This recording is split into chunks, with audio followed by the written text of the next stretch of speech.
Assalamualaikum warahmatullahi wabarakatuh. Kembali lagi di channel Berita Mistis. Untuk kisah kali ini masih melanjutkan dari kisah yang sebelumnya, yaitu sebuah kisah yang berjudul Setra Gondomayit. Dan untuk kali ini kita memasuki untuk bagian akhir dari kisah ini. Sebelum kita masuk ke ceritanya, tekan dulu tombol like video ini dan jangan lupa tekan juga tombol subscribe channel ini. Dan nyalakan juga lonceng notifikasinya agar tidak ketinggalan cerita-cerita baru dari channel ini. Dan bagi teman-teman yang ingin membaca langsung cerita-cerita lain dari Kak Dioseta, nanti silahkan saja kunjungi linknya yang nanti akan saya sertakan di kolom deskripsi. Dan seperti apa untuk kelanjutan kisah ini? Langsung saja kita simak berikut ini.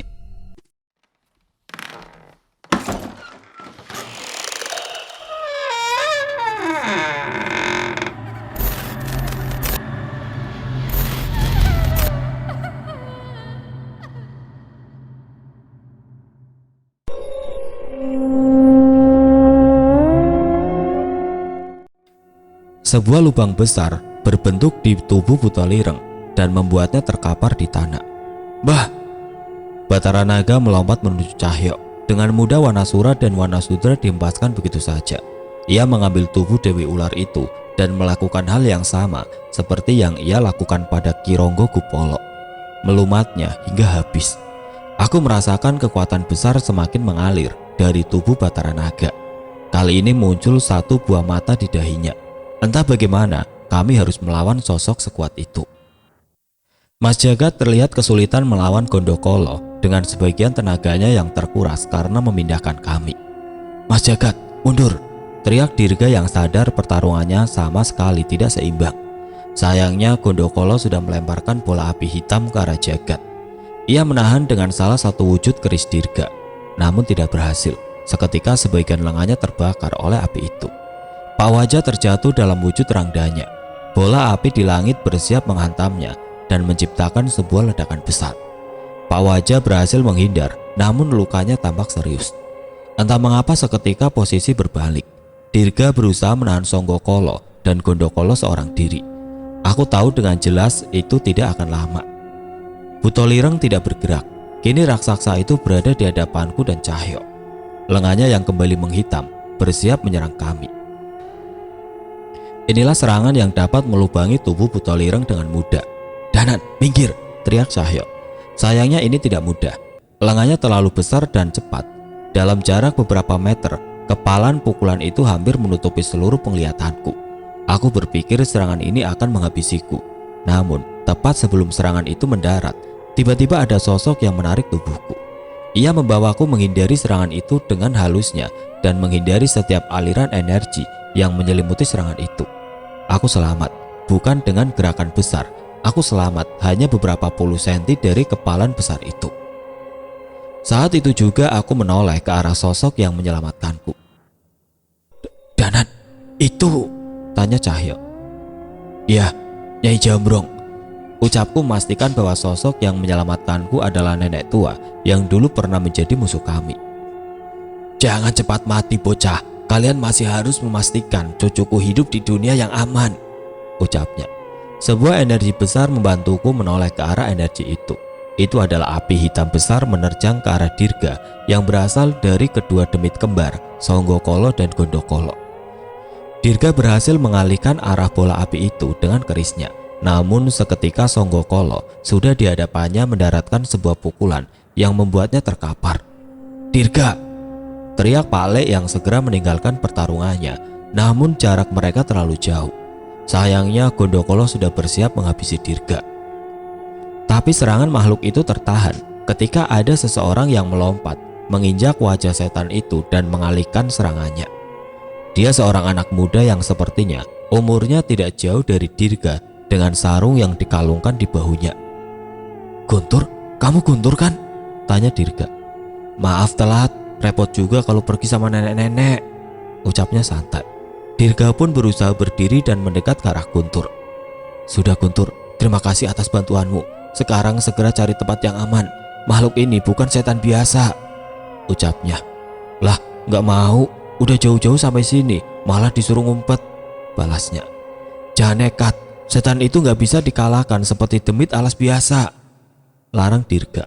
Songgokolo tidak ingin mendengar perbincangan mereka berdua dan kembali menghantamkan tinjunya. Aku mungkin tidak punya pusaka istimewa seperti dirimu, juga tidak punya kekuatan makhluk sakti seperti Wanasura, ucap Guntur. Saat itu pukulan Songgokolo hampir mendarat di tubuh Guntur. Namun ia menghindar dengan mengalihkannya hanya dengan tendangannya yang kurasa juga telah diperkuat dengan ilmu kanuragan. Tapi aku punya ilmu bela diri yang diturunkan langsung dari nenek-nenek yang gak kalah tua dari pusakamu, lanjut Guntur bersamaan dengan sebuah kerikil mendarat di kepalanya. Nenek apa katamu? Tanya Nyai Jambrong dari jauh yang mendengar ucapan Guntur.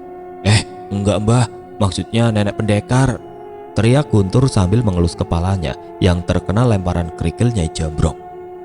Ngomong macem-macem, tak sampluk mulutmu, teriak Nyai Jambrong dari jauh. Dirga terkagum dengan apa yang dilihatnya.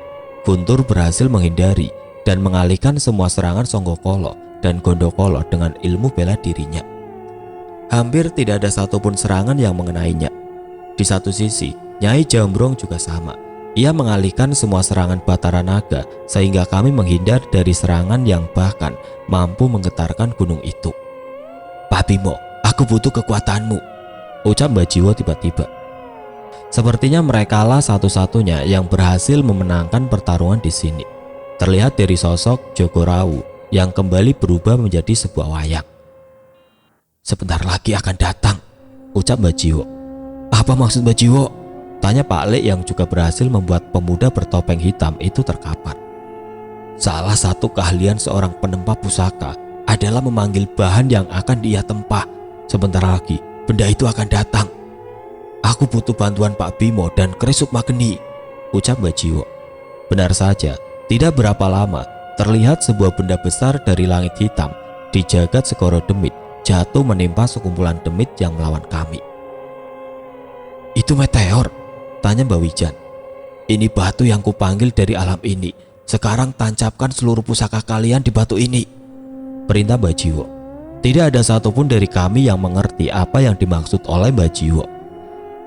Tapi saat itu semua segera melarikan diri dari musuh-musuhnya dan menancapkan pusakanya ke batu meteor itu. Keris Sukmageni, keris Mbak Wijan, tombak Lembu Warok, keris Dasa Sukma, hingga pusaka milik anak buah Mbak Wijan. Terakhir, Mbah Jiwo membakar semua benda itu dengan korek api pusaka berukiran kuno yang ia bawa. Seketika meteor itu menyala membara, mengeluarkan api berwarna putih yang menyala membara. Pak Bimo, saat batu ini meledak, kendalikan ledakannya seperti mengendalikan geni Baraloka, ucap Mbah Jiwo. Meledak? Benda itu bisa membunuh kita semua? Tanya Pak Lek. Untuk itu, ilmu Pak Lek diperlukan. Maaf, aku tidak memiliki cara lain, ucap Mbah Jiwo. Pak Le pun berusaha mengerti, namun kecemasan tetap terlihat di matanya. Sementara yang lain mengulur waktu, Pak Le membacakan ajian pemanggil geni Baralokanya dan menyatukan apinya dengan batu meteor itu. Dalam hitungan detik, batu itu semakin membara. Seluruh udara di alam ini seolah merasuk ke dalamnya dan meledak dengan keras. Api besar berterbangan menyambar Songgokolo dan Gondokolo. Seketika tubuhnya terbakar dengan cepat menjadi abu. Api itu juga membakar Nyai Wijul dan berbagai dedemit yang berada di alam itu. Batara Naga tidak bisa menghindar dengan ukurannya. Berbagai pecahan batu itu pun menyerangnya bertubi-tubi hingga membakar tubuhnya dan tumbang. Hebat, dengan kecepatan ledakan seperti ini, tidak ada satupun dari serangan itu yang mengenai manusia. Pusaka ini mengenali pemiliknya masing-masing. Dengan itu, aku lebih mudah mengendalikan ledakannya, jelas Pak Lek. Ledakan itu menerjang bertubi-tubi dan menggetarkan tanah ini. Tidak bisa, kita tidak bisa lebih lama di alam ini, teriak Jagat tiba-tiba. Ledakan ini mengacaukan jalur dimensi tempat ini. Kita harus segera kembali. Kami melihat seluruh demit tumbang satu persatu. Mungkin benar, ini saatnya kami meninggalkan alam ini. Nyi Sendang Rangu menerima kode dari Mas Jagat dan kembali membuka celah gerbang ke alam kami. Pergi, aku akan menyusul setelah ledakan ini selesai, ucap Pak Le. Guntur membantu Dirga berdiri melintasi gerbang yang menghisap mereka. Satu persatu kami meninggalkan alam ini bersama sosok dedemit yang terbakar. Nyai Jambrong menghalau seluruh pengikut padepokan Ronggomayit sembari membuka jalan pada kami untuk pergi dari alam ini. Aku dan Cahyo berjalan ke arah gerbang. Namun Ki Joyo Talun tidak menggubris kami, malah menyeret kakinya menuju Azimat Wayang Durga. Ia benar-benar berniat menghancurkannya. "Ki, kita kembali. Sudah tidak ada yang bisa mengendalikan Azimat itu," teriakku. "Tugasku masih belum selesai," ucapnya yang sepertinya memang tidak berniat mendengarkan ucapan kami. Ia berlari menebaskan keris besarnya untuk mengoyak Azimat itu, namun gagal. Sebaliknya Batara Naga yang hampir sekarat justru menangkap Ki Joyo Talun dan melemparnya sejauh mungkin hingga tubuhnya menabrak bukit dan memuntahkan darah dari mulutnya. "Ki!" Cahyo mengejar Ki Joyo Talun memastikan keadaannya. "Jangan berani-beraninya kau sentuh Azimat itu," ucap Batara Naga yang masih berusaha berdiri. "Danan, cepat!" teriak Nyi Sendang Rangu yang mempertahankan gerbang itu. Aku menoleh ke arah sekitar. Hampir semua sudah meninggalkan tempat ini. Hanya tersisa Pak Le yang mempertahankan ledakan ini. "Panjul, Danan, tinggalkan tempat ini!" teriak Pak Le yang mulai melepas batu meteor itu yang ledakannya mulai mereda. Aku menoleh pada Cahyo. Tatapan matanya terlihat kosong. Sepertinya aku bisa menebak bagaimana kondisi Ki Joyo Talun yang merasuki tubuh Sena. Tidak mungkin, Sena. "Pak Le, pergilah lebih dulu," ucapku dengan suara bergetar. "Biar aku dan Danan yang menuntaskan ini semua," jelas Cahyo dengan wajah yang sangat serius. Pak Le bersiap menghalangi niat kami. Namun saat Cahyo mengangkat tubuh Sena dan membawanya kepada kami, ucapannya terhenti. Cahyo meletakkan tubuh Sena yang sudah hancur tidak bernyawa. Wajahnya dipenuhi dengan darah yang bahkan terus mengucur walau ia sudah tidak bernyawa. "Biar kami selesaikan semua, Pak Le. Tidak boleh ada lagi seseorang yang kehilangan nyawa lagi setelah ini," ucapku dengan mata yang berkaca-kaca. Kini Pak Le mengerti apa maksud kami. Ia membaca doa, menutup mata Sena dan meletakkannya di tanah. Belum pernah aku melihat wajah Pak Le sekesal ini. "Kalau harus ada yang menuntaskan ini semua, berarti itu adalah kita bertiga," ucap Pak Le. Ia mencabut pusaka dari batu meteor itu dan melemparkannya ke arah gerbang. Nyi Sendang Rangu memandang kami dan membaca niat kami. Tidak ada sama sekali senyum di wajahnya. "Danan, Cahyo, Pak Le, cepat!" teriak Jagat yang ingin kembali keluar gerbang dimensi itu menjemput kami. Namun seolah mendukung niat kami, Nyi Sendang Rangu menutup gerbang itu hingga Jagat dan yang lain kembali ke alam kami. "Kematian kalian akan lebih mengenaskan dari orang bodoh itu," ucap Batara Naga sambil mengambil Azimat Wayang Durga yang besar ukurannya ternyata sangat pas di genggamannya. Ia mengibaskannya beberapa kali hingga memanggil sosok siluman ular dari alam ini. Aku dan Pak Le segera menerjang makhluk-makhluk itu bersenjatakan keris Raga Sukma dan keris Sukma Geni. Kilatan putih dari kerisku dan api hitam dari keris Sukma Geni mewarnai medan pertempuran saat ini. Hujan deras menetes, seolah restu Sendang Rangu membantu pertarungan kami untuk mempertahankan kesadaran kami. "Pak Le, datang lagi siluman berwujud manusia anjing," peringatku. Pak Le pun menyadari kedatangannya dan segera menghabisi makhluk itu dengan bilah hitam dari kerisnya. "Batara Naga di belakangmu," peringat Pak Le. Pukulan besar mengarah ke arahku dari belakang. Aku mengingat gerakan Nyai Jambrong tadi dan membaca aliran kekuatan pukulan itu dan menghindarinya setipis mungkin. Terdengar suara tawa lemas Butolireng. Suaranya semakin lama semakin mengecil. "Akhirnya aku bisa melihat aksi dua pendekar Sambara lagi. Tidak ada lagi penyesalanku setelah ini." Suara Mbak Butolireng semakin lemah dengan tubuhnya yang sama sekali tidak bisa digerakkan. Aku mendengar ucapan itu sembari terus bertarung. Air mataku menetes tertutupi dengan derasnya hujan dari Nyi Sendang Rangu. "Bertahanlah sebentar lagi, Mbak Buto," ucapku. Saat melihat jalan sudah terbuka, Cahyo bersama Wanasura dan Wanasudra melompat menerjang Batara Naga yang sudah penuh luka dan menghajarnya sekuat tenaga. "Danan, jangan lupa kunjungi makam ayahmu di Bukit Batu. Ada burung jala kecil yang akhir-akhir ini sering hinggap di batu nisan ayahmu," gumam Butolireng sambil sedikit tersenyum. Nyi Sendang Rangu mendekati Butolireng dan beristirahat di batu raksasa yang sangat besar itu. Pak Le berusaha tegar sembari memanggil Geni Baraloka untuk membakar satu lagi mata Batara Naga. Jurus pamungkas Bimo, Pendekar Sambara, pembakar angkara Geni Baraloka. Pendekar Bimo Sambara, sebenarnya aku suka nama jurusmu itu. Bahkan aku hafal hingga saat ini, ucap Buto Lireng lagi. Mendengar ucapan itu, seketika ketegaran Pak Le terkoyak. Ia mengusap air mata dengan tangannya sembari terus bertarung. Mbak Buto, kalau Rahwana punya kisah cinta sejati, maka kami juga punya kisah legenda raksasa Bukit Batu, pelindung bumi, Buto Lireng, ucap Cahyo yang sedari tadi menyeka air matanya dengan sarungnya. ada sebuah ilmu yang kurindukan, ilmu andalan ayahmu, mantra yang mematikan untuk lawannya, namun hembusan anginnya membuatku merasa tenang, ucap Buto Lireng. Aku mengerti ilmu yang dia maksud. Mungkin tidak ada salahnya aku menggunakan ilmu bapak yang hampir tidak pernah kugunakan itu. Sebuah mantra kubacakan tepat ketika Batara Naga menyerangku. Layaknya puisi yang tidak berhenti mengalun, aku membacakan mantra yang menimbulkan angin besar di sekitar kami. Gamburu Mekso. Pukulan Batara Naga yang sudah mulai melemah terpental dengan angin yang datang dari jurus ini. Sisa anginnya berhembus dengan tenang ke arah Buto Lireng dan membuatnya semakin tersenyum. Api sisa ledakan meteor tadi terbawa terbang bersama dengan angin Gamburu Mekso. Danan, arahkan ke azimat itu, ucap Pak Le. Benar, api ini berasal dari korek api yang bisa membakar azimat itu. Aku pun mengarahkan api itu ke arah azimat Wayang Durga yang digenggam oleh Batara Naga dan membakarnya perlahan. Tidak, kerajaan terkuat di Setra Gendamayit harus bangkit, umpat Batara Naga. Namun Pak Le tetap mempertahankan api itu dengan ilmunya agar tetap menyala. Cahyo menepuk pundakku seolah memberi isyarat untuk mengakhiri pertempuran ini.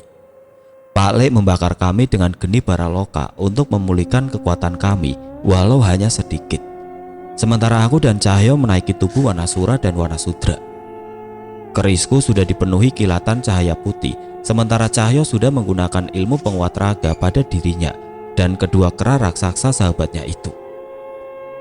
Hanya kematian yang menunggu kalian di tempat ini, ucap Batara Naga yang ternyata masih bisa berdiri dan menghadang kami. Ia menyelimuti lengannya dengan kekuatan hitam, mencoba menahan kami. Namun sebelum ia sempat menyerang, sukmaku sudah berpisah dengan ragaku dan membelah lengan Batara Naga. Belum sempat bereaksi, seketika Wanasura sudah melesat menghantamkan serangannya tepat di bagian leher Batara Naga dan melompat ke belakang makhluk itu.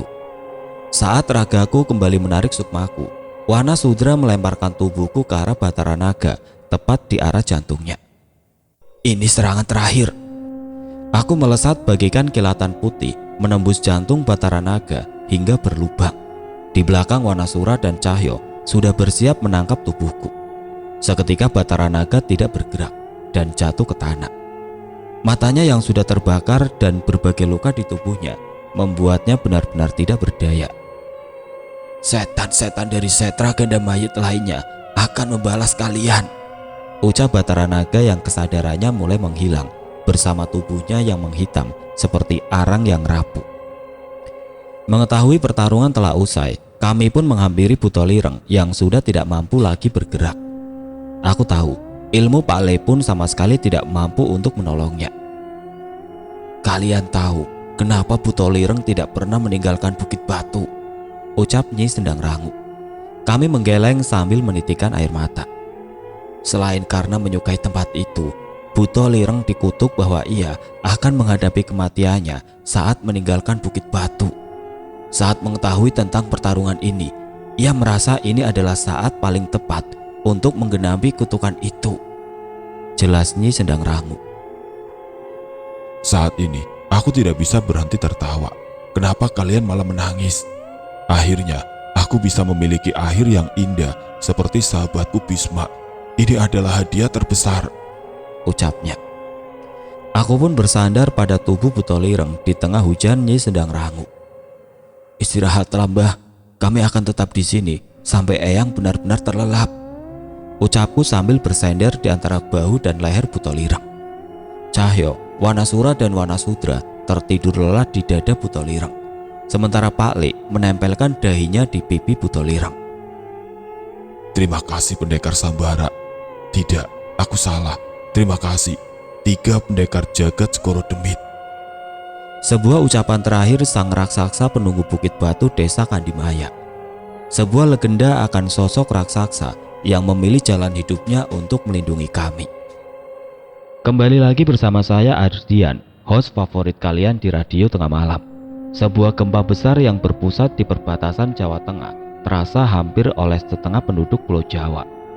Penyebab gempa masih misterius, namun beberapa pendengar Radio Tengah Malam mengirim cerita menarik nih.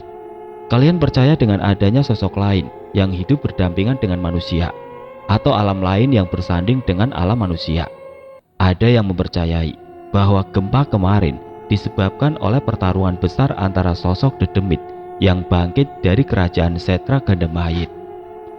Sebuah tempat yang diceritakan di kisah pewayangan sebagai kuburan terangker dan dihuni oleh Dedemit yang sudah ada sebelum peradaban manusia.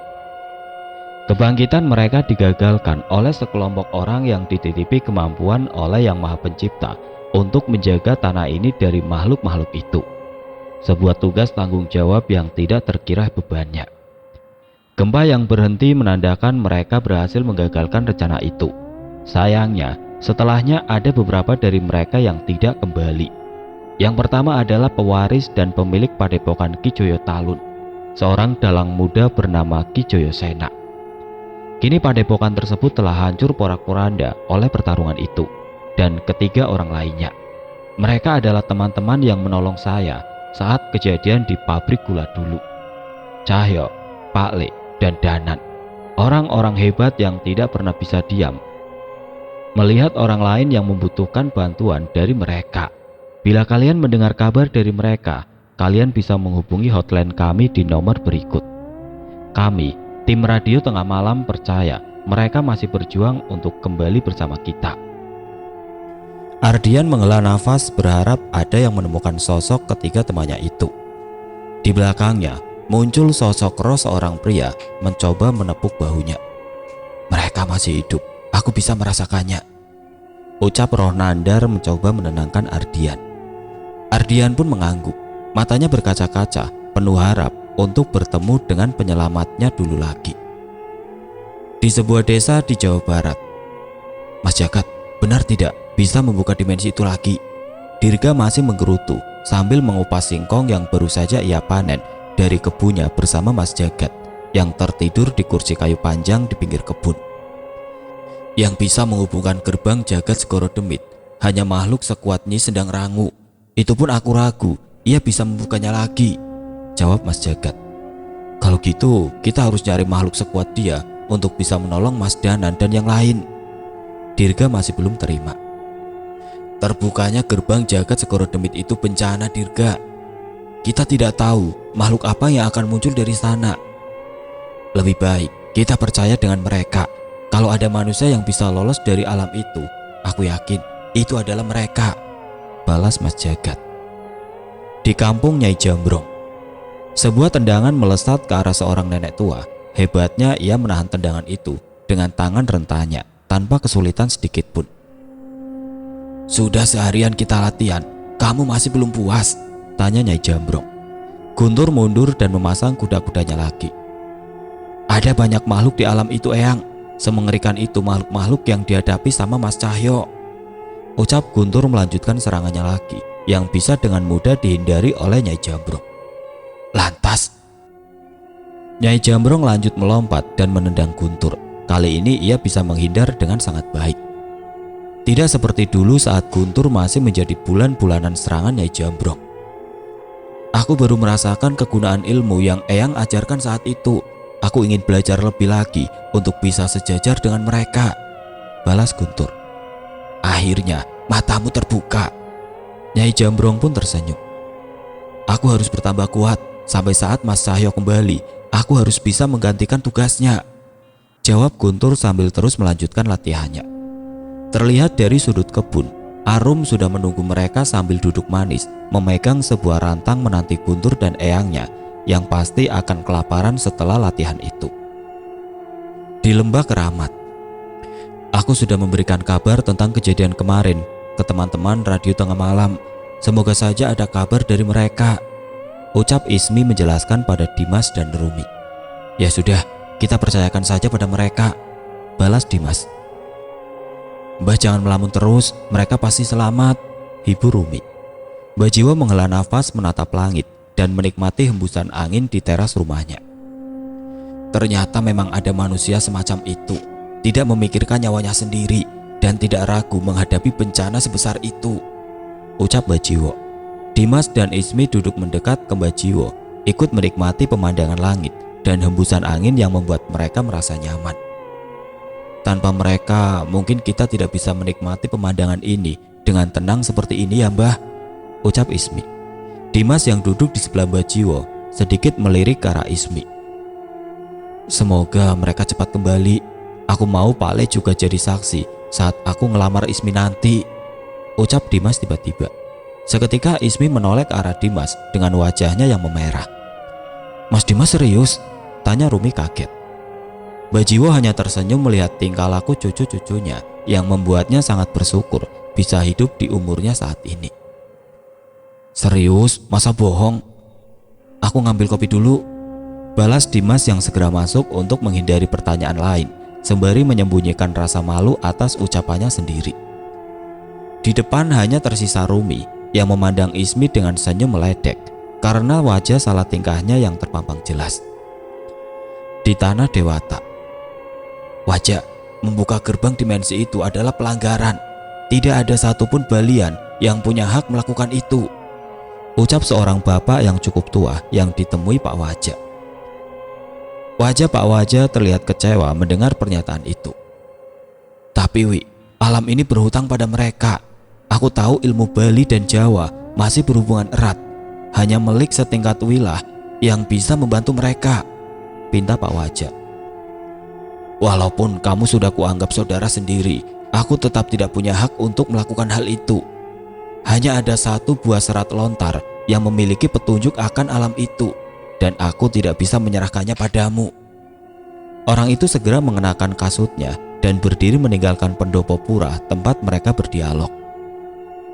Pak Wajah terlihat kecewa, entah ia harus mencari petunjuk mana lagi. Orang tadi adalah kenalannya yang paling mumpuni, yang mungkin bisa menolong Danan dan Cahyo. Namun sebelum meninggalkan tempat pendopo, tempat mereka berbincang tadi, Pak Wajah tersadar akan sebuah benda yang tertinggal di bekas tempat duduk temannya itu. Sebuah gulungan serat lontar. Ia mengambilnya dan aksara Jawa kuno tertulis di sana. Ia tahu itu adalah serat yang membahas tentang alam jagat segoro demit. Pak Wajah pun tersenyum dan menoleh ke arah temannya yang masih bersiap menaiki sepedanya. Di ibu kota, iya Mbah, teman-teman kantor Rizal sudah keluar dari rumah sakit. Dokter sampai heran bagaimana caranya mereka bisa selamat, ucap Rizal pada seseorang di teleponnya. Bagus kalau begitu, jaga dirimu baik-baik ya. Kalau ada apa-apa, jangan lupa bilang sama Mbah, ucap Mbak Wijan. Iya Mbah, nanti saat libur Rizal mau ke sana. Rizal mau belajar lagi biar bisa sehebat Danan, ucap Rizal. Iya Mas Rizal, nanti Panji ceritain kerennya Mas Danan waktu ngelawan demit-demit itu. Dia bahkan punya teman sosok penjaga bukit batu dan penunggu sendang. Pokoknya teman Mas Rizal keren, ucap Panji yang merebut telepon genggam dari tangan Mbak Wijan. Iya, tunggu Mas ya, titip jagain Mbah, balas Rizal. Siap Mas. Rizal pun menutup telepon itu dan kembali bersama teman-temannya. Belum ada kabar dari Danan, tanya Vira. Rizal menggeleng yang dibalas dengan tatapan kecewa dari Rangga dan Dian. Tenang aja, dia pasti kembali. Gua yang jamin, balas Rizal. Pede banget lu, udah mulai bisa ngeramal, tanya Rangga. Enggak lah, ini bukan ramalan, ini namanya percaya. Dari kejadian kemarin-kemarin dan cerita Mbah, aku jadi tahu kalau Danan pasti selamat, balas Rizal. Pokoknya kalau Danan kembali, kita harus pesta. Gue yang traktir, ucap Vira. Tapi kalau sama Danan, pestanya bukan di klub lo, tapi di tenda biru pinggir jalan, ucap dia. Lah kok gitu? Iya, Pak Pandi cerita kalau dia lebih suka makan di tempat begituan daripada di kafe. Wah, idaman perempuan banget ya, rajin kerja, jago bela diri, sederhana lagi, ucap Vira. Rangga tiba-tiba batuk dan segera mengambil gelasnya. Kami tahu itu batuk yang dibuat-buat untuk menyindir Vira. Semoga saja tidak lama lagi Danan akan ikut bergabung dengan kami di sini, menemani perbincangan pelepas lelah kami. Padepokan Ki Joyo Talun. Mbak Naya, saya pamit dulu ya, ucap seorang warga yang membantu merapikan bangunan Padepokan Ki Joyo Talun. Mbak, saya pamit juga. Mbak gak masuk, sudah malam loh, ucap seorang lagi. Monggo mas, saya masih mau di sini, enak udaranya, balas Naya dengan memaksakan senyumnya. Saat mulai sepi, ia terduduk sendiri menatap rembulan. Padepokan yang sudah menjadi rumah keduanya kini telah hancur. Keberadaan Danan dan Sena sama sekali tidak ia ketahui. Seketika itu, malam itu terasa begitu dingin untuk Naya. Kok jadi begini Thomas? Keluhnya pada dinginnya malam saat itu. Naya terus menyeka air matanya dan berusaha untuk tegar. Ia pun menyembunyikan kesedihannya itu dan berdiri bersiap membantu orang-orang yang berada di dalam. Sebelum sempat masuk, terdengar suara sepeda motor dari seseorang membonceng seorang anak perempuan. Mas Jatmiko, kok tumben? Tanya Naya. Iya nih, gendis aneh banget, katanya minta ketemu Mbak Naya, mau ngajak ke pendopo desa, ucapnya. Naya menoleh kepada gendis yang segera turun menggandeng Naya. Ayo Mbak Naya, ikut gendis. Emang ada apa Cak Ayu? Tanya Naya. Ikut aja dulu, ajak teman-teman yang lain juga, paksa gendis. Naya terlihat bingung mendengar ajakan gendis. Sudah, kita ikut, apa kata gendis saja, sekalian jalan-jalan. Anak-anak biar istirahat dulu, ucap Mas Tono yang menghampiri Jatmiko. Mendengar ucapan Mas Tono, Naya pun setuju. Mereka pun meninggalkan pekerjaan mereka dan menggunakan kendaraannya masing-masing untuk mengikuti Jatmiko dan gendis. Mereka melewati sebuah desa tempat tragedi kematian Nyai Lindri dulu dan memasuki hutan desa yang tembus ke sebuah tempat cukup lapang. Ada sebuah pendopo tua di sana yang berbatasan dengan jurang dengan pemandangan langit malam. Di sini ada apa gendis? Tanya Naya. Gendis tidak menjawab. Ia seperti berkomunikasi dengan suatu sosok tidak kasat mata di dekat tempat itu. Tidak lama setelahnya terlihat kilatan berwarna ungu tepat di dalam pendopo itu. Itu apa Naya? Tanya Jatmiko. Enggak, aku enggak tahu, Naya menggeleng. Kilatan itu berubah menjadi sebuah lubang seukuran genggaman tangan. Sekilas terlihat ada alam lain di tempat itu.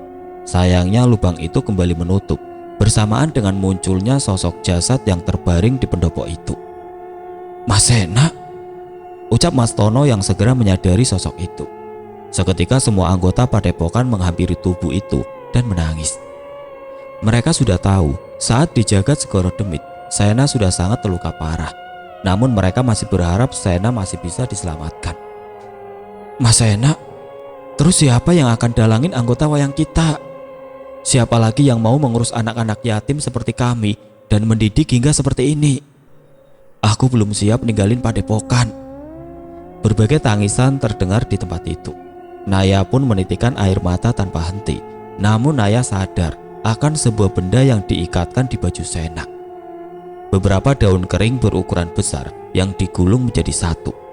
Ia mengambil daun itu dan melihat ada tulisan di atasnya.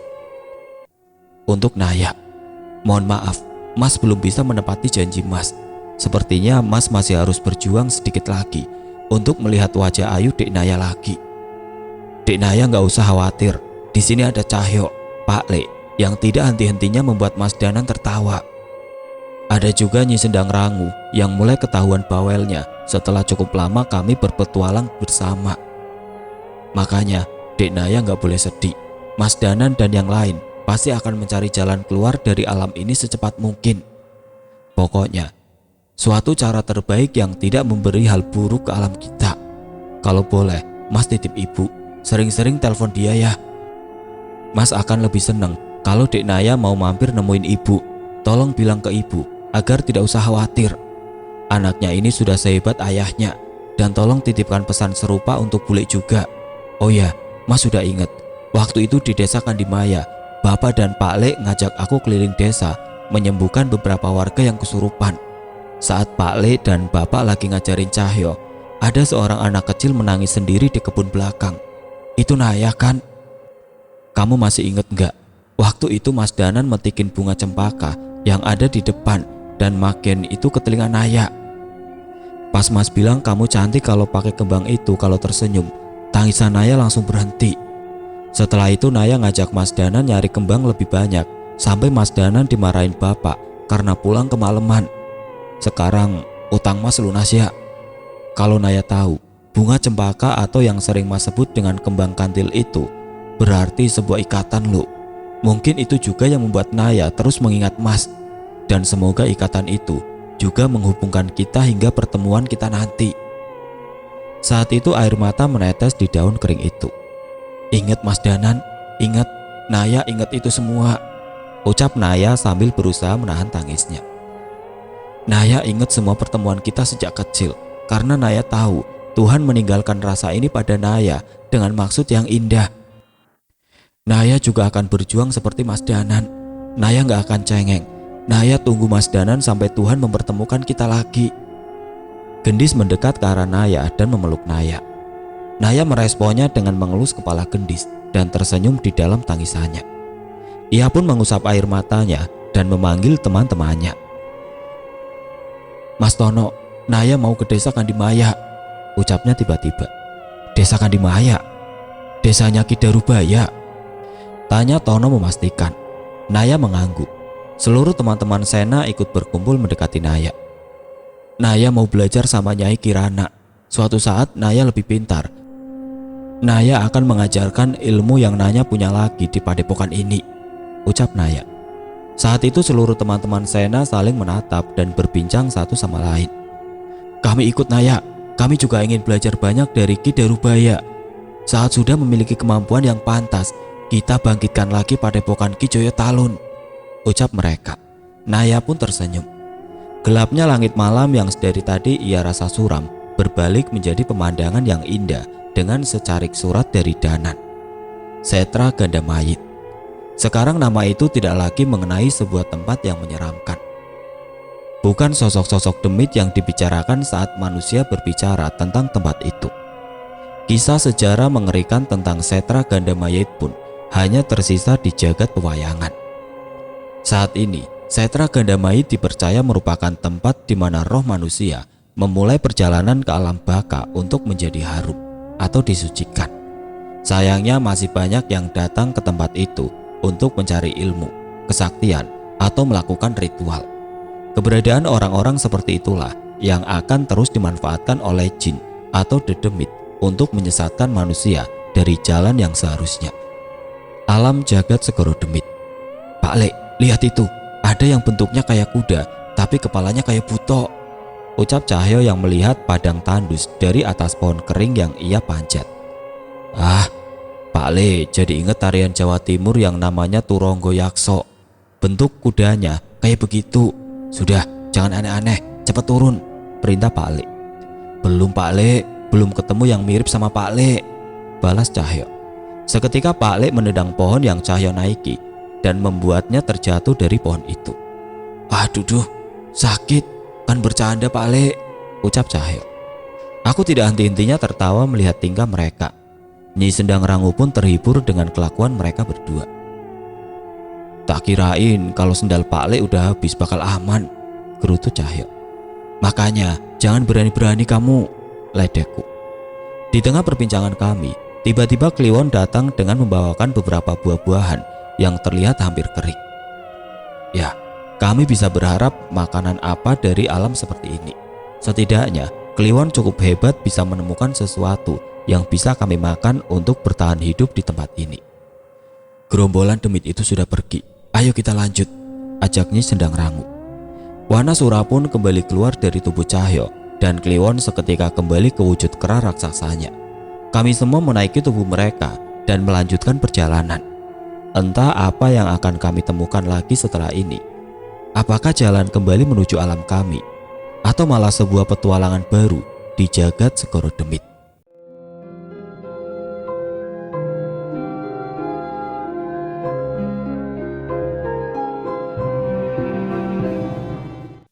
Oke teman-teman, sekian untuk cerita kali ini. Bagaimana menurut kalian tentang kisah ini? Tulis komentar kalian di kolom komentar. Dan bagi teman-teman yang baru bergabung, jangan lupa untuk like, komen, share, serta subscribe channel ini. Dan nantikan kisah-kisah horor berikutnya tetap di channel Berita Mistis. Wassalamualaikum warahmatullahi wabarakatuh.